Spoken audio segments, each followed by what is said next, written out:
നമുക്ക് പപ്പങ്കായി പപ്പങ്കായി കിട്ടി. നീ വേറെ എന്തെങ്കിലും നിങ്ങളെ നാട്ടിൽ പേര് ചെല്ലുന്നെങ്കിൽ ജസ്റ്റ് കമന്റ് ഇട്ടോ. അപ്പൊ കറി വെച്ചെങ്ങനെ ബറവാക്കാം. അപ്പൊ ഗൈസ് ഞങ്ങളെ പപ്പങ്കായിന്റെ തൊലി, അതായത് ചൂളി ഫുള്ള് മുറിച്ചിട്ട് എടുക്കുക. പിന്നെ പപ്പങ്കായിന്റെ ഉള്ളിലുള്ള കുരു, വിത്തെന്നും ചെല്ലും കുരുന്നും ചെല്ലും, അത് പാകല ചിരണ്ടിട്ട് എടുക്കുക. പിന്നെ ഇതിങ്ങനെ 2 പച്ചമുളകും മുറിച്ചിട്ട് ഒരു ബണലിലിടാക.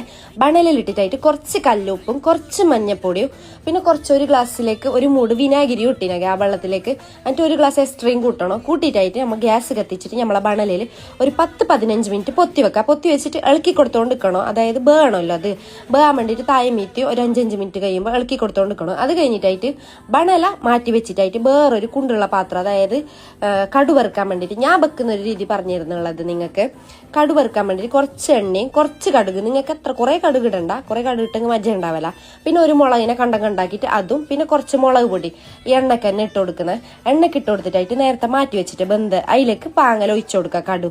എന്നിട്ട് രണ്ടാമത് ഗ്യാസിൽ വെക്കുക. ഗ്യാസിൽ വെച്ചിട്ട് കുറച്ച് കരിയാമ്പ് ചപ്പല, ഞാൻ കരിയാമ്പ് ചപ്പല പിന്നെ ഇട്ടേന്ന് പറഞ്ഞെങ്കിൽ ആദ്യം ഇട്ടെങ്കിൽ കരിയുന്നു ഞാൻ ഇടുമ്പോൾ. പിന്നെ തേങ്ങയും വെള്ളുള്ളി ഞാൻ കുഞ്ചി വെച്ചിട്ടുണ്ടായിന്, അതിനെയും ഇട്ട് കൊടുക്കുന്നത്.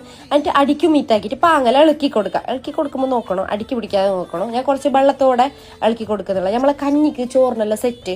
അപ്പൊ പപ്പങ്കായി ഇന്നവരാരെങ്കിലും ബറവാക്കാത്തോറുണ്ടെങ്കിൽ ഒരിക്കൽ ബറവാക്കാം. അടിപൊളി ടേസ്റ്റ്, എനിക്ക് ഭയങ്കര ഇഷ്ടം. അപ്പോൾ Tata by, you love you.